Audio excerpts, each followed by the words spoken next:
Asia কাপে দুর্দান্ত সূচনা করেছে বাংলাদেশ ক্রিকেট দল। শ্রীলঙ্কাকে হারিয়ে সুপার ফোরে যাত্রা শুরু করেছে টাইগাররা। আর সামনে আরও বড় চ্যালেঞ্জ। ভারত আগামীকাল এশিয়া কাপে নিজেদের দ্বিতীয় ম্যাচে ভারতীয় শক্তিশালী দলের বিপক্ষে মাঠে নামবে বাংলাদেশ। আর সেই ম্যাচকে ঘিরে দেশজুড়ে জেগেছে চরম উত্তেজনা।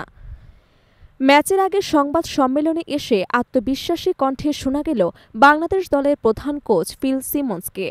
তিনি জানালেন, ভারতকে হারানো অসম্ভব নয়, বরং বাংলাদেশ সেই সামর্থ্য রাখে। তার ভাষায়, প্রত্যেক দলেরই ভারতকে হারানোর ক্ষমতা আছে। শেষ পর্যন্ত ম্যাচের ভাগ্য নির্ভর করে নির্দিষ্ট দিনে নির্দিষ্ট ৩.৫ ঘণ্টার পারফরম্যান্সের ওপর।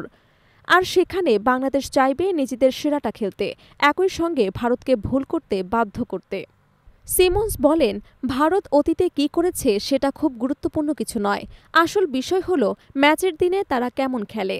বাংলাদেশ তার সর্বোচ্চটা উজাড় করে দেবে এবং প্রতিপক্ষকে চাপের মুখে ফেলবে। তিনি আরও জানান, ম্যাচ জেতার মূল কৌশল হল সুযোগগুলো কাজে লাগানো। ভারতকে হারাতে হলে ম্যাচের নিয়ন্ত্রণ নিজেদের হাতে ধরে রাখতে হবে। কাগজে কলমে এবং পরিসংখ্যানে ভারত অনেক এগিয়ে, তবে লঙ্কানদের বিপক্ষে জয়ের আত্মবিশ্বাসটাই এত বড় ভরসা টাইগারদের। কোচ মনে করেন, বিশ্বাস থাকলেই জয় পাওয়া সম্ভব। তিনি দলের ভেতরে থাকা সেই আত্মবিশ্বাসকেই বড় শক্তি হিসেবে দেখছেন। সব মিলিয়ে আগামীকাল বাংলাদেশের সামনে বিশাল সুযোগ।